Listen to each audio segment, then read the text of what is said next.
gentlemen. Today we've got a very special episode of our Velocity Radio podcast, and we have today Dr. Aaron Horschig. So to give you a brief history and a brief kind of background of what Dr. Aaron does, is a physical therapist, a strength and conditioning coach, and also a speaker. He is also the owner of Squat University, which has just hit over 1 million followers on Instagram, and also the author of the Squat Bible, which is this book here, which I'm sure that we're going to pick a few parts out of anyway, aren't we, Aaron? So without further ado, ladies and gentlemen, we have Dr. Aaron Horschig. Thanks so much for having me on the show, man. I really appreciate it. No, thank you very much for coming on. It's fantastic to get our listeners with somebody like you talking and just kind of giving all of your knowledge and on this aspect, what we're going to run through. So Aaron, can you just give a brief about yourself and how you got into industry and maybe a few points that I haven't covered there in regards to what I did there? Yeah. Yeah, so what you said, I'm a physical therapist, or physio as it's called all over the world, Yeah. strength and conditioning coach by background. I grew up traditionally playing, baseball, football, basketball, all the traditional sports that most kids play. And then when I got to college, I sort of was done with those, and I wanted to still continue to compete as an athlete. And I found Olympic weightlifting, and this was in 2005, and just fell in love with it. I'd always loved being in the training room whenever I was growing up with the other sports, partly because I just loved seeing the progress that you could make in and out with the day in and day out grind. When you put in the hard work, you see the benefits. Whereas, my athletic abilities only allowed me to go so far in the traditional field sports. And I just fell in love with it when I got to college. I was like, hey, you get to go to the weight room every single day and train and then compete in that. That's what you guys do. Because I really hadn't been exposed to Olympic weightlifting. I mean, in the US, it's not a very big sport, or at least it wasn't. CrossFit obviously has changed that across the world now. Yeah. So I started doing that in 2005. And as it is with every single athlete, or strength athlete particularly, you find injury. You train hard day in and day out in the gym, and you're never feeling great all the time. There's always common aches and pains that you're feeling. And that was exactly my story. I would do well, and then all of a sudden my knee would start hurting, or my back would start hurting. And in my pursuit to try to figure out my own injuries, I found that there was such a gaping hole in understanding of how an athlete or coach can understand how to manage injuries. So I wanted to take my career and where I wanted to go in life to sort of blend the strength and conditioning, weightlifting world with the physiotherapy rehabilitation world. So I ended up going to get my doctorate in physical therapy from the University of Missouri, and graduated in 2012. And I've since been out in Kansas City working and trying to help as many athletes as possible throughout the day. And then I started Squat University in 2015 after I'd already been working for a couple of years and getting my feet underneath me and learning what I didn't know. That's the big thing, is a lot of times they'll get a certificate, they'll get a graduation degree, and they'll think, all right, I know what I know. I'm ready to go. Yeah. And the big thing is, you don't know what you don't know. There's still so much more to learn that a traditional school doesn't teach you. And you have to go out and you have to learn it on your own. You have to experience it, and you have to learn from others who have come before you, with going and attending conferences or reading books or talking to other people that have been out for a while. And after I had done that to such a great degree, especially with treating athletic injuries, I mean, I see there's times in our days treating patients where we'll have 4 or 5 patients recovering from a torn ACL at the same time in the same gym. I mean, most outpatient physical therapy places, you won't see a torn ACL maybe once every few months, and we see multiple every single day. We treat the high level athletic injuries. And when I had gotten to the point where I felt confident that I wanted to start talking to the world, my outlet became Squat University, became this aha moment that eventually every single evaluation that I was doing with an athlete, I sort of found this gaping hole in that I was seeing these athletes who are amazing performance-wise. They're bigger, stronger, and faster than athletes have ever been. Yet they were still finding injury and coming to me with them to try to fix and get back to their high level of performance. And I was finding in our evaluation that we were missing the ability to perform a great-looking body weight squat. Time and time again, I'd be doing an evaluation, hip pain, knee pain, back pain, whatever type of injury. And I'd say, take your shoes off. I just want to see you move. Show me a squat. Show me a single leg squat. I just want to see how you move. And I'm seeing athletes that can squat huge weight. They can run a 40-yard dash in 4 point something seconds. They're extremely powerful and they can perform to the greatest degree. Yet they were unable to do the basic body weight movements that most of us would consider fundamental movements of human life, a basic squat. And it sort of dawned on me that as a society, we've sort of rearranged our athletic priorities to the point to where we only value what we can see on SportsCenter's top 10 plays of the day. Mm-hmm. Power, speed, performance, how high can I jump? How much weight can I lift? And we've undervalued how well we move to get there. Mm-hmm. And in doing so, I think, yes, we have done things, we've defined what most athletes could ever do. I mean, LeBron James, how big he is, how strong he is. We're doing things nowadays as athletes that we never thought would be possible, 50 years ago. But the injury rates are still rising. Right. And I think a lot of that has to do with just we're not preparing ourselves well as athletes to move well first and then move big weight second. Mm-hmm. So that was sort of the whole idea behind Squat University when it first started in 2015 was let me take my knowledge and understanding and experience as a physio, as a weightlifter and weightlifting coach and combine it to be like, hey, I want you to perform. I want you to lift huge weight. I want you to go set that new PR, go and perform as well as possible to your physical performance potential. But I want you to do so safely. And I want you to be able to do so for a long time. So here's some tips and things that you can do to help you move better and move big weight. So that was sort of what I started with in 2015 and sort of just had some fun with it since. Yeah, I mean, it's absolutely cracking content that you're putting out there as well. And what I really love about the content, Aaron, is you're not trying to baffle us with science. It's all nice and peeled back and it's very easy to understand and read, and you've got your videos and showing the lines of movement and everything. It's so easy for the consumer to view and to educate us. That's the main thing that it's doing. It's educating us with those different movements. I really appreciate it. That was one thing I really wanted to do with Squat University, and probably the reason I was always an athlete before I became a professional physio. Yeah. So I know how to talk to other athletes. I know how to talk to coaches.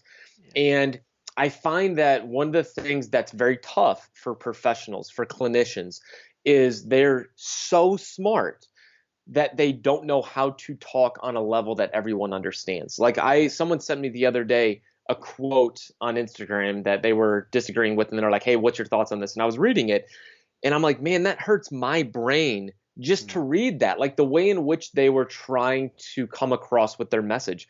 It was in jargon that most people don't understand. Like, yes, if you're talking to other clinicians, other doctors, physios, chiros, yes, they get what you're saying because it's written on that high level. But I think the big change, if you're looking to really make a big change in the world and affect the 99% of people that are not clinicians, yes, you need to talk on a level that is backed by science. Mm-hmm.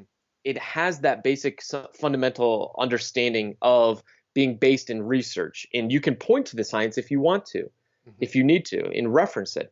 But it has to be delivered in a way that everyone can understand. And that doesn't degrade the message at all. It just makes it more wide-reaching.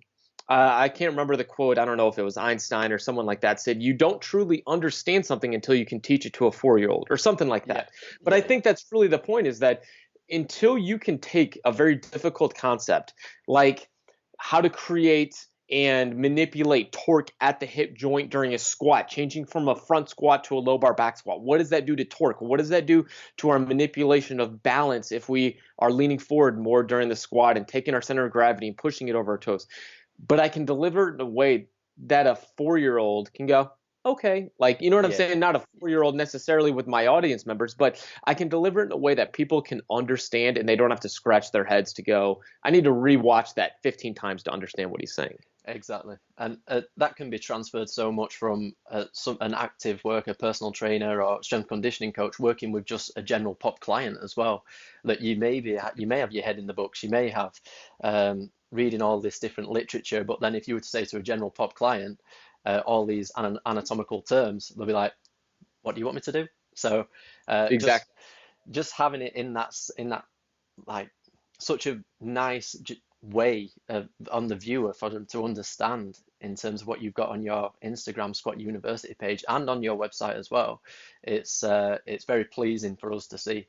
The greatest I teachers appreciate it. are the ones that can teach basically make something that's really difficult into something so simple, and those are the greatest teachers. So well done on that one. It's perfect. There's I a reason appreciate you've got it. there's a reason you've got 1 million followers for that stance. Um, so looking into that, then we'll delve into the book a little bit. So I've got a copy of the book here for anybody that is wanting to view that. So this is the Squat Bible. So what were the reasons as to why you wanted to write this book then, Aaron? Yeah. So basically, like I said, I got to the point where I was like, I want to reach out and I want to help educate other people. And I know Mm, one of the ways in which people learn best, some people, is to read books. That's the way I like to yeah. learn and progress in my own understanding, is by reading books from different people. And I started off basically blogging. So squatuniversity.com was my first outlet for just trying to reach out to people. And it came to the point where I was like, all right, I want to take all this and put it together into a book, because that was one of always, my goals, is I wanted to reach a lot of people. I first started off when I was in school, and actually my first few years out of school, I was writing research, Right. for professional journal articles.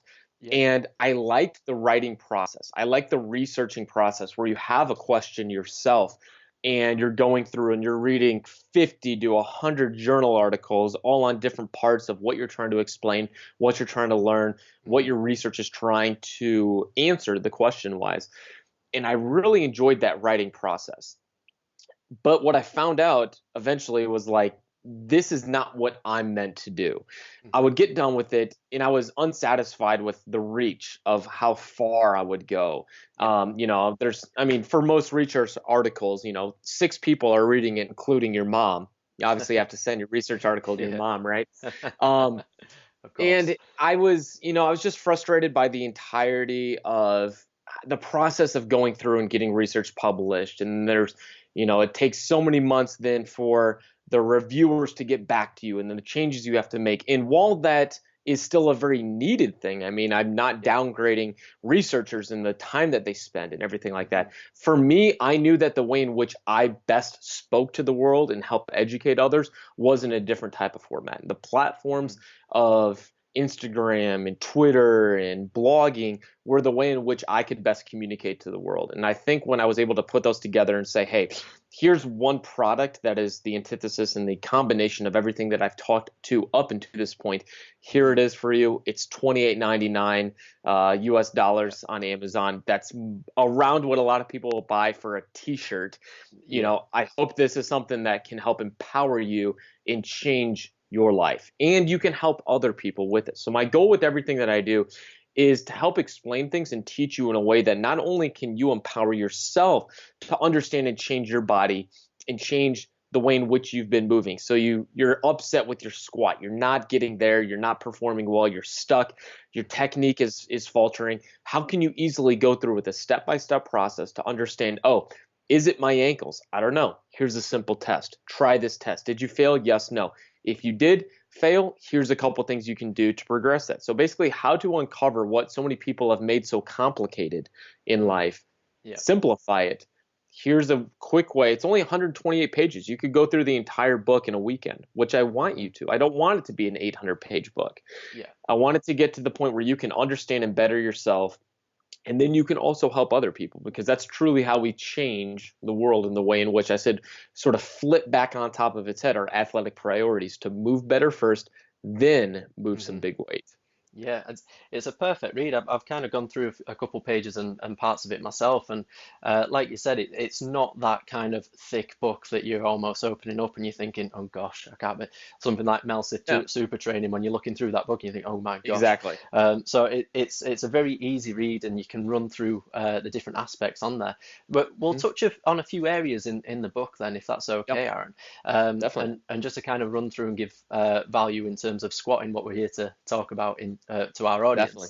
audience. So if we imagine the squat in itself, and you talk about in the book a body weight squat, like initially you want people to master this first and then get in under the barbell. So what are your Mhm. thoughts in regards to that? So the big thing is understanding that movement sets the foundation for all of our other things that we do as an athlete. So if we look at a pyramid, and this is something Hmm. that Gray Cook, the physiotherapist, touched on a lot in his book Movement, which I recommend people reading as well. Yep. But basically, he used an analogy of a pyramid, in a pyramid with three different tiers. Now, the Hmm. first tier is your fundamental movement capabilities, Right. your ability to squat, to lunge, to push off the ground. Basic things that every single person should be able to do, regardless of how good you are of an athlete. Now, during that, the fundamental movement of the squat is a big cornerstone to that tier. Hmm. That is based on your ability to perform a quality squat is based on mobility and stability levels. If you are lacking in mobility or lacking in stability at specific joints, you will have a poor quality squat. Now, it's not until you're getting down your quality of squat that you can then build on top of power, strength, and then skill, which are the next two performance tiers to the Hmm. pyramid. Unfortunately, a lot of people, the way in which we view our body and our training, we have sort of a lopsided pyramid. You've never heard of most people talking about, I've got a movement camp coming up. They Yeah. say, I've got a football skills camp coming up, right? Yeah. Yeah. It's because of that we're so focused nowadays on the top tier Hmm. of that pyramid that we sort of forget about the bottom tier. Yeah. So basically, the goal is saying with a body weight squat, let's master the most basic things that you're probably not even thinking of. Let's set our feet in a good position. Let's create that stable tripod foot with a good arch in it. Here's how Hmm. you create external rotation torque. Get those knees in a good position. Squat all the way down, showing good control of your core, not allowing your back to round like crazy. Hmm. And if you can do that, that's showing that you have sufficient capacity to perform a body weight movement, setting Hmm. that good quality. And the better quality your movement is, the wider your base of your pyramid is. And the wider Hmm. your base of your pyramid, the taller it can be, right? Yeah. Everyone always has heard the Hmm. quote, a pyramid can only be as tall as it is wide. Uh-huh.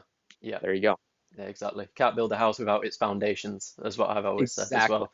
Yeah. Unfortunately, too many people want to try to paint their house, decorate it with all amazing, uh, you know, knickknacks and whatnot, and Yeah. they forget that there's a big old crack in the foundation. Yeah, exactly, exactly. So moving on from that then, Aaron, when we look at the squat and when once somebody has mastered the body weight squat, moving into more barbell work, what would you kind of advocate for a good warm-up session? What would kind of like need to be done prior to getting into barbell work? Yeah. So it's all about finding what specific issues your body needs.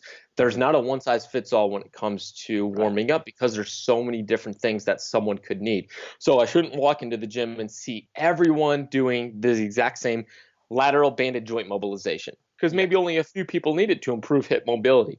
Hmm. So it's all about a couple, three different tiers. The first thing is we want to be able to hit sometimes a little soft tissue work. Yeah. Foam rolling can be very helpful early on. You could also just do, a generalized dynamic warm up. Sometimes that can help too. And that's the Hmm. reason for that is because a dynamic warm up like skipping, jogging, things like that, it creates what's called a thixotropic effect in your muscles where things become, if you think about like if you open up a yogurt or something, it looks sort of hard at first, but if you take your spoon and sort of mix it up, it sort Yeah. of gets more liquidy, I guess you could say. Yeah. Yeah. Same thing goes with your body and your muscles and tissues and things like that is whenever you're going from completely still sleeping for 8 hours, then you wake up, but you go through a dynamic movement, things start moving a little bit better. It's called a Yeah. thixotropic effect. Right. So that's number one. Number two is going to be addressing any mobility restrictions. So if you Hmm. have an ankle mobility problem, we need to start working on some ankle mobility drills, which may be foam rolling specifically to the calf, some stretches, Hmm. band and joint mobilizations to the ankle, whatever your individual body needs. We then are going to prime stability. So usually getting those glutes to turn on. And there's a video I just put up on YouTube a few weeks ago called the best squat warm up. And it's basically a goblet squat where you're holding a plate or a kettlebell, and then you're stretching your ankles out, you're opening up your hips, and then you're priming your glutes by doing like a half squat and just squeezing your glutes, which would then be that stability emphasis. Uh-huh. And something like that. And then we sort of put it all together, and then you grab the barbell. The last thing I want to do, and a lot of people will say, well, the best way to squat is just to squat. Just get in there and put weight on the bar. Just grab the barbell. And I'm like, sure, maybe if this is 1980, but that's Yeah. not how, like, we've progressed in our understanding Hmm. that if you want to perform at your best, a small warm up, I'm not talking 45 minutes. I'm Hmm. talking a 15 to 20-minute warm up addressing your individual needs, in that if you did not do those warm ups, you would not move as well. You would not perform as well. I'm not talking injury risk. Injury risk, decreased injury risk is a side effect of a good warm up. Our warm up is meant to help us perform to our best. Uh-huh. And in doing so, in creating a warm up where we're hitting our individual weak links, will allow us to move better, Hmm. create a wider base of our pyramid, which then allows us the potential to lift more weight, be more powerful because we're moving from a better base foundation. Yeah, no, fantastic. That not one size fits all approach. It needs to be so specific to that individual. What are you wanting from this session? What are you wanting from this set that you're going to do on in the squat rack? Exactly. And it needs to be designated to that. So Exactly. now we've gone from a warm up, Aaron. What about like the basic setup of the squat then? So let's say, for example, now we're getting ourselves under the bar and we're just about to, well, even before that, where should the bar be? Where should the and things? Yeah. So are we okay to run through that? For Yeah, so for most people, you're going to want that bar around chest height. And the Hmm. reason for that is if you have that bar already around the tops of your shoulders, when you get under the barbell, you're not necessarily going to be able to wedge yourself against it very well because it's Hmm. too high. One of the best pieces of advice I got when I was first starting off is that when you get under the barbell, before the barbell's ever lifted from the rack, you want to like wedge yourself under. You're pulling the barbell down on you. You're pulling your shoulder blades together. You're basically creating a ton of tension in your core. Then you lift the barbell from the rack. And you'll notice if you do this with heavy weight, the bar is going to feel so much lighter on your back if you just approach the barbell differently. It's almost like if you're going to pick a barbell off the ground, are you just going to lackadaisically pick the barbell up, or are you going to Yeah. tighten everything up, squeeze your lats, grip as hard as you can, drive hard in the ground, and then pick the barbell up? The same thing goes for the squats. You want to create that stability and tension and Hmm. so much power in your body beforehand. Hmm. Then start your movement. Yeah. That's huge. You're going to take a couple steps out. You're going to set your feet in a good position. And then the big thing a lot of people don't get is proper breathing. Now, obviously, in the classic world and the way in which we're taught exercises, you breathe in on the way down, you breathe out on the way up. Yeah. That is not how we're going to squat. When we're squatting big weight, we want to keep our spine very resilient to injury by maintaining a very high level of stability in our core. And the way in which we do that is we take a big breath. Right before we start our squat, we fill our stomach with air. Obviously, all the air is staying in our lungs, but it's Yeah. like we're pushing the air into our gut, filling the tank. If you think about it, you got a big old tank of air down there. Yeah. From there, you're going to brace over the top like someone's about to jack you right in the stomach. Almost you should feel as if you have a belt on and you're squatting with the belt, you should feel your core expand into the belt, not just forward, but 360 degrees around your body. Your core is Yeah. expanding. Then we're bracing over the top, squatting, and we don't let that air out until we're past the sticking point of the ascent, which for most people is going to be about halfway up.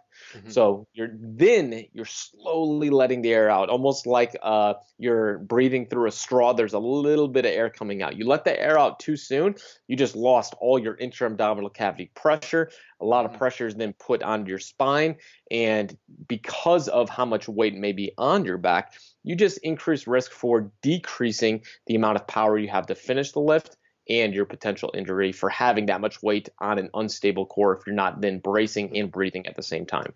Yeah, no, that's perfect. Because you do hear that so often, like breathe in and then breathe out on the way up, and like you say, if you've got that bar loaded with like over 200 kilos on there, Yeah, that's yeah, you're going to be gassed out pretty quickly during that. exactly. But perfectly put there. And we were about to go on to breathing, but you've already kind of covered it there, so that's perfect. So with the breathing, you've kind of also mentioned in there when you've got the weight belt, so it's like you should feel the pressure 360 around the weight belt. Now, you hmm see a lot of people, so for the guys that don't particularly know much about why they're wearing a weight belt, but they think they have to wear a weight belt for example, hmm stop injury. What are your thoughts on that, Aaron? Yeah. So a lot of people will use a weightlifting belt for a few reasons. The first reason is they see an elite athlete wearing one and they're like, well, I need to wear one too. Yeah. Elite athletes who have been in the game for a long time and are lifting tremendous weight, they wear a weightlifting belt because it helps them reach as high potential weight as possible. A Hmm. weightlifting belt has been shown in research to improve your ability to produce power and maintain stability in your trunk for more reps. So if you're doing Yeah. a 10 rep max, you're going to be able to derive much more power out of your legs for those last couple reps than if you Right. did not have a belt. So it can be helpful for that highest level of performance when you're lifting a lot of weight. Hmm. However, if you are just starting off, and I'm talking about your first couple years in the game, you're still a beginner, I would highly recommend not wearing a belt and focusing on creating and maintaining your natural weightlifting belt. Hmm. When you get up to the bar and you're breathing and you're bracing your core, you're creating your body's natural weightlifting belt, which is all the muscles that surround your torso contracting at the same time and producing that harmony and contraction and stabilizing the spine. And a lot of people will rely too soon on a belt before mastering their ability to create their own natural weightlifting belt. Hmm. So that's the first one. The second one reason people will use it is because they often think that a belt will help decrease injury. No, that's not true at all. Hmm. You can get just as injured wearing a weightlifting belt than without.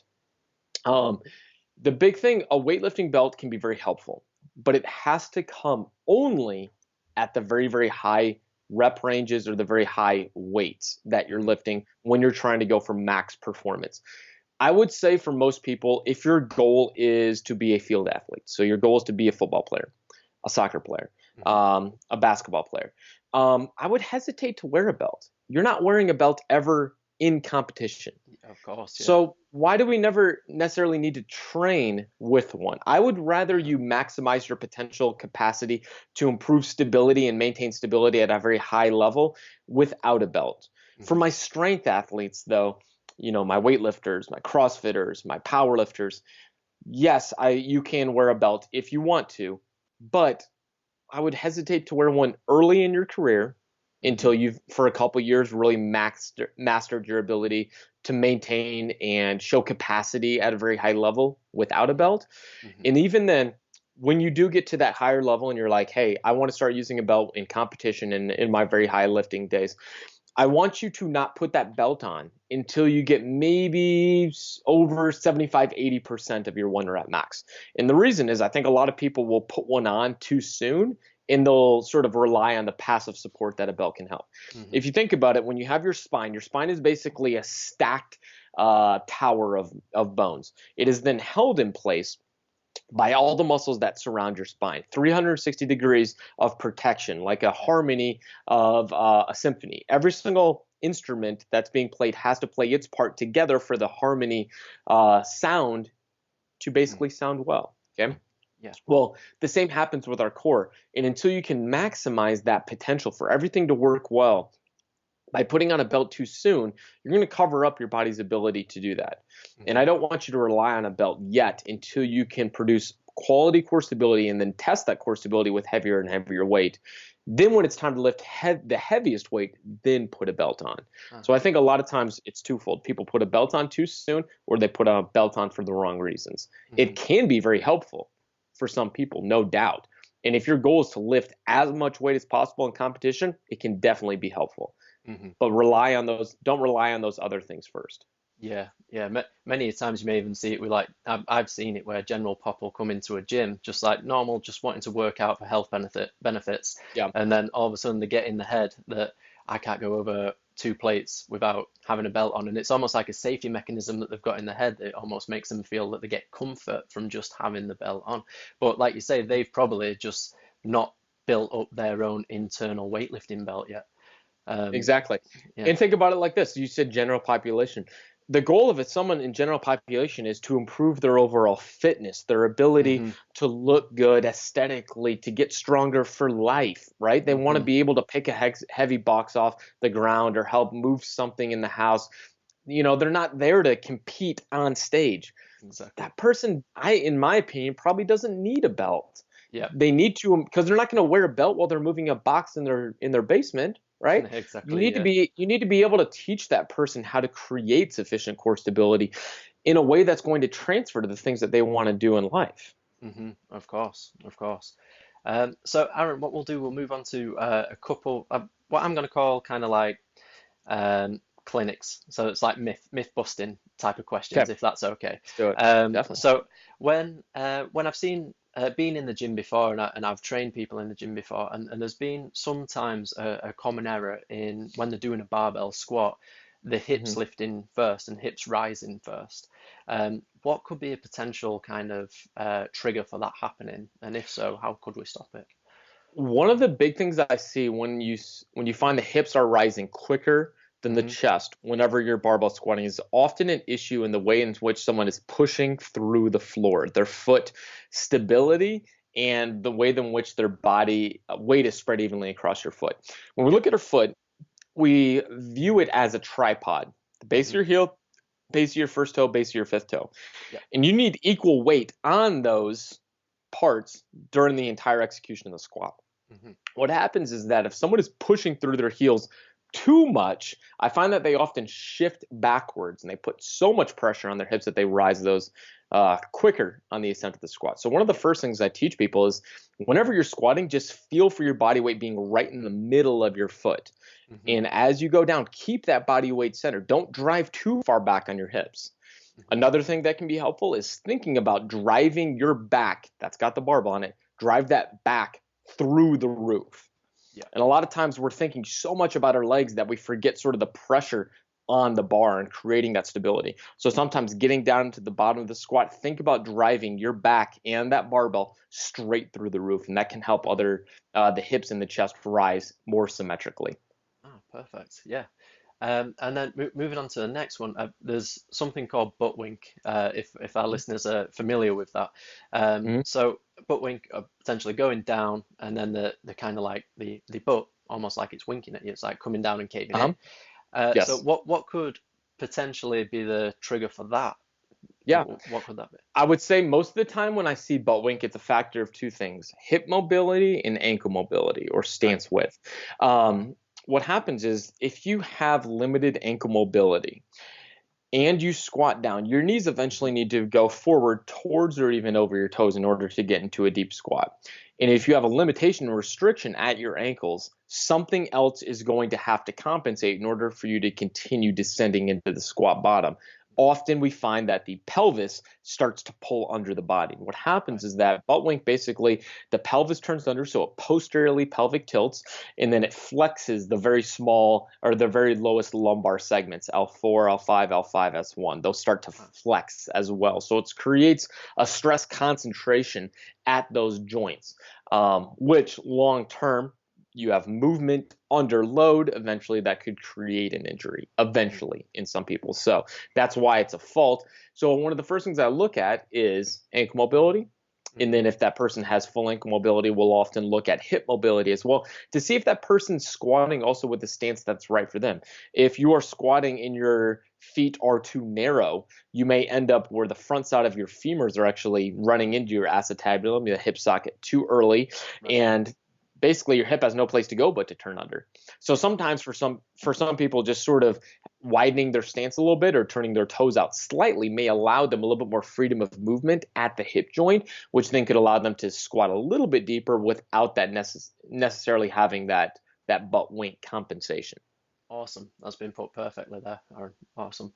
And then moving on to another one, and I've heard this time and time again, especially when in my younger years when I were in the gym.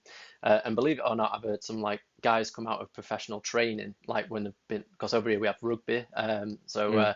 Guys that have been in rugby academies come out and a coach has told them your knees shouldn't go over your toes when you're squatting, and which now I believe that what they were saying that. So could you just clear that up, please, Aaron?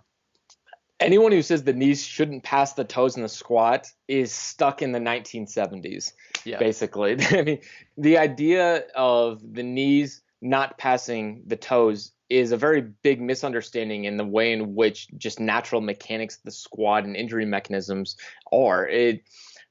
The person who eventually or originally probably gave the cue was probably someone that was very well intentioned, someone who's having pain in their knees.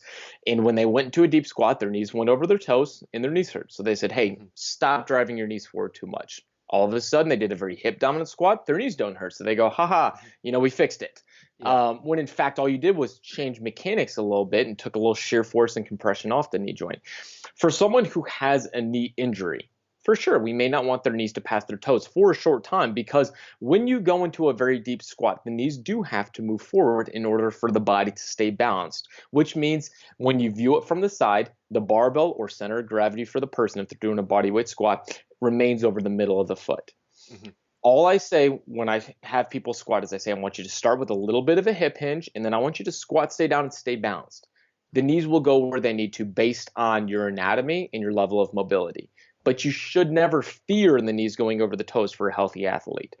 With correct programming, meaning that we're not squatting heavy every single day, there's variation and fluctuation in high intensity and low intensity and high volume and low volume.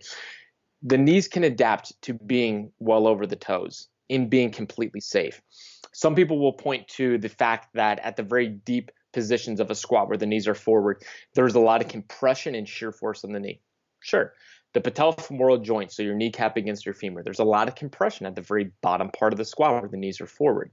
Sure. There's also a lot of compression on your back when you have 200 kilos on your back. Exactly. But that doesn't mean that the body can't adapt to that if given that you are getting into that position with good technique. You're not jamming your knees forward at the very start of the squat, and you're also making sure that you are using good programming. So you're not maxing out every single day. You're squatting heavy and then light and then a medium day, and you're fluctuating that intensity and that the amount of volume that you're doing. Your body can adapt to that. Yeah, that's a great point as well, which kind of leads me into another area that not everything that everybody's seeing on Instagram, they're only seeing weightlifters lift a max lift and then posting it on there. That doesn't necessarily mean that they're doing that every single day. So that's one of my big gripes with social media. And there's so many positives about social media, but one of the things that we have to understand when you view elite athletes on social media, most of them are not posting their 70 or 80% lifts. Yeah. They're not. It's not sexy. Yeah, exactly. They're posting their heaviest lifts.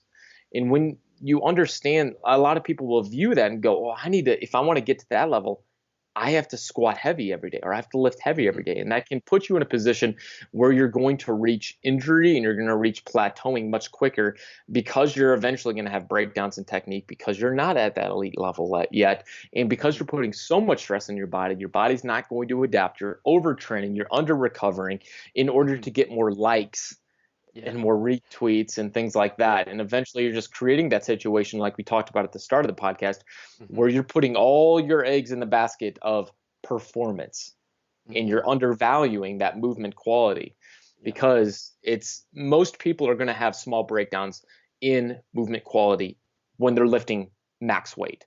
That's common. Lifting max weight. I don't expect every single person to have pristine technique with a PR lift. Yeah. But we're not PRing every single day.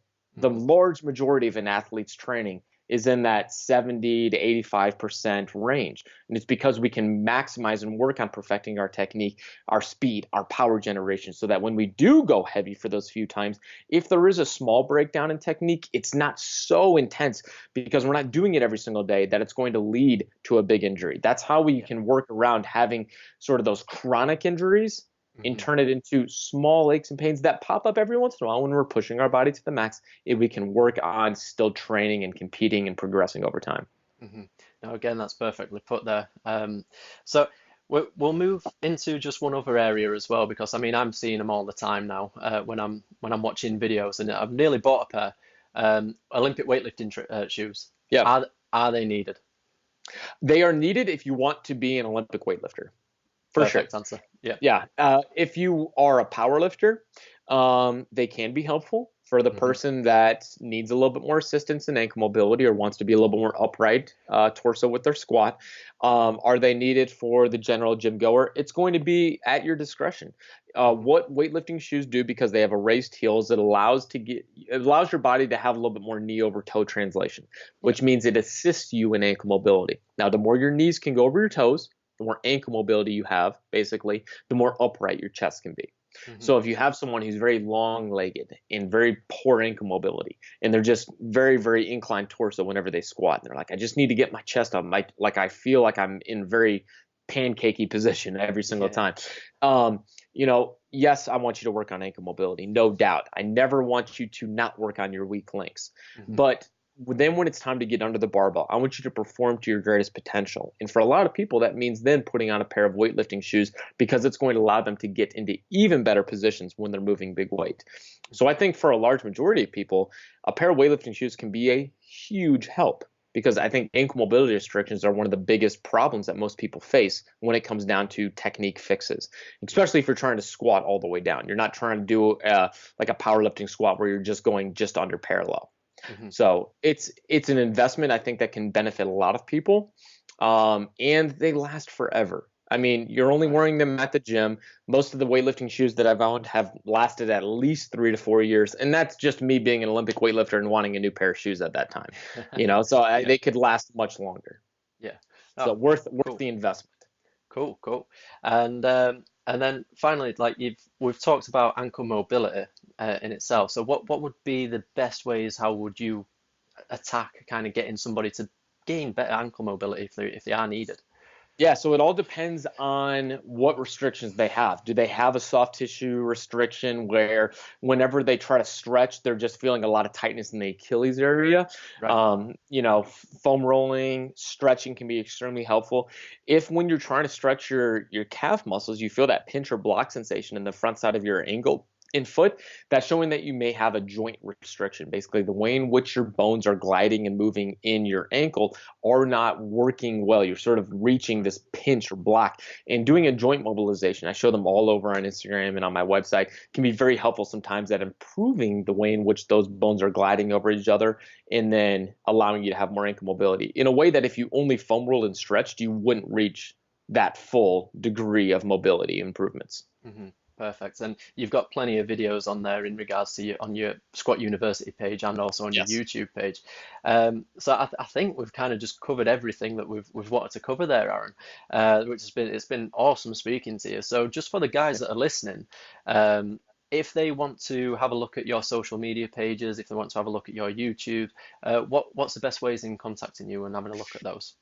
Yeah, so all over almost every single social media platform. Instagram, I think, is the largest platform right now, Hmm. but I'm really trying to put a lot more stock into creating new content also for YouTube.